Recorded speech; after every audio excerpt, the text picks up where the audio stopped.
ನಮಸ್ಕಾರ ವಿದ್ಯಾರ್ಥಿಗಳೇ. 2024ನೇ ಆಗಸ್ಟ್ ಮಾಹೆಯಲ್ಲಿ ನಡೆಯಲಿರುವ SSLC ಪರೀಕ್ಷೆ 3ನೇ ಹಾಜರಾಗುತ್ತಿರುವ ವಿದ್ಯಾರ್ಥಿಗಳಿಗೆ ಅಂತಿಮ ಪ್ರವೇಶ ಪತ್ರ ವಿತರಣೆ ಕುರಿತು ಈಗಾಗಲೇ ಇದರ ಬಗ್ಗೆ ನಿಮಗೆ ಮಾಹಿತಿ ಕೂಡ ಸ್ಕೂಲ್ ವತಿಯಿಂದ ನೀಡಿರುತ್ತಾರೆ.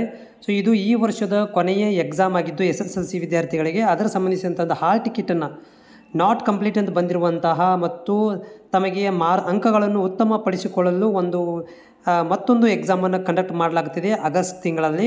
ಅದಕ್ಕೆ ಸಂಬಂಧಿಸಿದಂಥ ಒಂದು ಪ್ರವೇಶ ಪತ್ರವನ್ನು 23 ತಾರೀಕದಂದು ಜಾಲತಾಣಗಳಲ್ಲಿ ಲಾಗಿನ್ ಮಾಡಿ ಅಪ್ಲೋಡ್ ಮಾಡಲಾಗಿತ್ತು. ಪ್ರವೇಶ ಪತ್ರವನ್ನು ಮಂಡಳಿಯ ಜಾಲತಾಣ ಅಪ್ಲೋಡ್ ಮಾಡಲಾಗಿದೆ.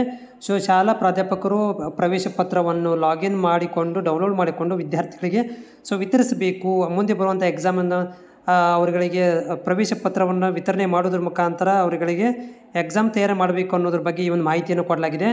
ವಿದ್ಯಾರ್ಥಿಗಳೇ, ಇದು ನಿಮ್ಮ SSLCಯ 3ನೇ ಪರೀಕ್ಷೆ 3ರ ಕೊನೆಯ ಒಂದು ಏನಪ್ಪ ಅಂತಂದರೆ ಅಂತಿಮವಾದಂಥ ಅವಕಾಶ ಅಂತ ಹೇಳ್ಬೋದು 2024ನೇ ಸಾಲಿಂದು. ವಿದ್ಯಾರ್ಥಿಗಳು ತಮ್ಮ ಒಂದು ಮ್ಯಾಕ್ಸಿಮಮ್ ತಯಾರಿಯನ್ನು ಮಾಡಿಕೊಂಡು ಈ ಪರೀಕ್ಷೆಯಲ್ಲಿ ಪಾಸ್ ಆದರೆ ಅವರುಗಳಿಗೆ 1 ವರ್ಷ ಉಳಿತಾಯವಾಗುತ್ತೆ. ಇಲ್ಲ ಅಂತಂದರೆ 1 ವರ್ಷ ನಿಮ್ಮದ ಜೀವನವನ್ನು ಹಾಳಾಗುತ್ತೆ. ಯಾಕಂದರೆ ನೀವು ಮನೇಲಿ ಕೂತ್ಕೋಬೇಕಾಗುತ್ತೆ 1 ವರ್ಷ ತನಕ. SSLC ಪಾಸ್ ಆದರೆ ನಿಮಗೆ ಮುಂದಿನ ಒಂದು ಎಜುಕೇಷನ್ ಇರ್ಬೋದು, ಜಾಬ್ಸ್ ಬಗ್ಗೆ ಏನಾದರೂ ಒಂದು ಸಹಾಯವಾಗುತ್ತೆ. ಬಟ್ 9ನೇ ತರಗತಿ ಮೇಲೆ ಯಾವುದೇ ಥರಂಥ ಜಾಬ್ಗಳನ್ನು ಕೊಡೋದು ಆಗುವುದಿಲ್ಲ. ಹೀಗಾಗಿ ನೀವು 10ನೇ ತರಗತಿ ಪಾಸ್ ಆಗೋದು ಅನಿವಾರ್ಯವಾಗಿರುತ್ತೆ. ವಿದ್ಯಾರ್ಥಿಗಳು ಇದರ ಗಮನದಲ್ಲಿಟ್ಟುಕೊಂಡು ಚೆನ್ನಾಗಿ ಅಧ್ಯಯನ ಮಾಡಿಕೊಂಡು ಪಾಸ್ ಮಾಡಬೇಕು.